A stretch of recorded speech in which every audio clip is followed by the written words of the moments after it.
దేవుని నామమున మీ అందరికీ శుభాభివందనాలు. ఈరోజు నీవు ఒక్కడినే అని చింతిస్తున్నావా?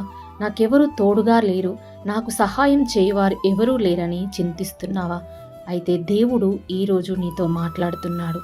బైబిల్లో చూసుకున్నట్లయితే హానోకు ఒక్కడే, అయినా ఆయన 300 సంవత్సరాలకు పైగా దేవునితో నడిచి చివరకు మరణము చూడకుండా దేవుడి దగ్గరికి వెళ్ళిపోయాడు. నోవాహును చూసుకున్నట్లయితే నోవాహు ఒక్కడే తన తరములో నీతిమంతుడిగా నిలబడ్డాడు. తన కుటుంబమును, మానవ జాతిని రక్షించగలిగాడు.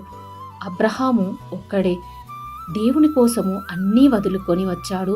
అనేక జనములకు, దేశములకు, విశ్వాసమునకు తండ్రిగా, దేవునికి స్నేహితుడిగా మారాడు.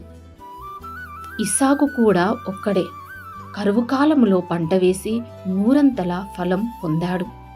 యోసేపు కూడా ఒక్కడే ఐగుప్తును, ప్రపంచమును కరువు నుండి కాపాడగలిగాడు.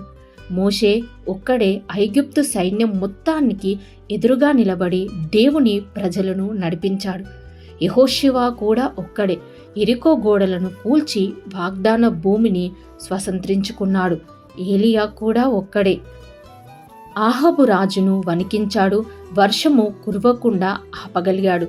ఎలీషా ఒక్కడే సిరియా సైన్యమును వణికించాడు. దావీదు కూడా ఒక్కడే దేవుడు అతని పట్ల గొప్ప కార్యం చేశాడు, గొల్యాతును సంహరించాడు. సొలొమోను ఒక్కడే అంత గొప్ప దేవాలయంను కట్టుటకు దేవుడు సొలొమోనుకు తోడుగా ఉన్నాడు. బాప్తిసమిచ్చు యోహాను ఒక్కడే హేరోదుకు ఎదురుగా నిలబడ్డాడు. యేసు క్రీస్తుల వారు ఒక్కరే సర్వమానవాళి పాప పరిహారం కొరకు శిలువపై మరణించి మనందరి కోసం తిరిగి లేచారు. పౌలు ఒక్కడే అనేక సంఘములు కట్టి నూతన నిబంధనలో 3వ భాగమును వ్రాశాడు. అందరూ కూడా దేవునితో కలిసి ఇంత గొప్ప కార్యములు చేయగలిగినప్పుడు అదే దేవుని చేత చేయబడిన నీవెందుకు చేయలేవు? ఎందుకు నేను ఒంటరిగా ఉన్నాను, నాకు ఏ తోడు లేదని భయపడుతున్నావు?